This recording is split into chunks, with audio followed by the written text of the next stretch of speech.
વલસાડ ગ્રામ્ય પોલીસને મોટી સફળતા મળી છે અને જણાવી દઈએ વલસાડના નંદાબાલામાંથી ગાંજો અને દારૂ ઝડપાયો છે। ગ્રામ્ય પોલીસે મુદ્દામાલ સાથે એકની ધરપકડ કરી છે। 3 કિલો અને 46 ગ્રામ ગાંજો, 128 દારૂની બોટલ ઝડપાઈ છે। તો પોલીસે ઉર્વેશ ઉર્ફે સોમલા પટેલની ધરપકડ કરી છે। આરોપી ગુનાહિત ઇતિહાસ ધરાવતો હોવાનો પણ તપાસમાં ઉલ્લેખ થયો છે। વલસાડ રૂરલ પીઆઈ ભાવેશ જીતિયાની ટીમે એક સક્સેસફુલ રેડ કરી છે।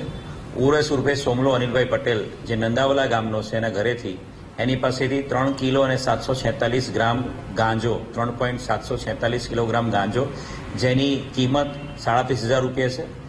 આ સાથે સાથે એના ઘરેથી 128 જેટલી ઇંગ્લિશ દારૂની બોટલ, જેની કિંમત 20,000 રૂપિયા જેટલી છે, એ પકડાયું છે એના ઘરેથી।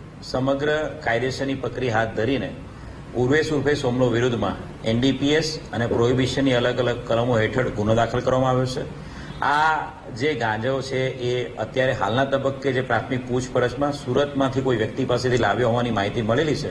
હજી આરોપીની વધુ પૂછપરછ ચાલી રહી છે।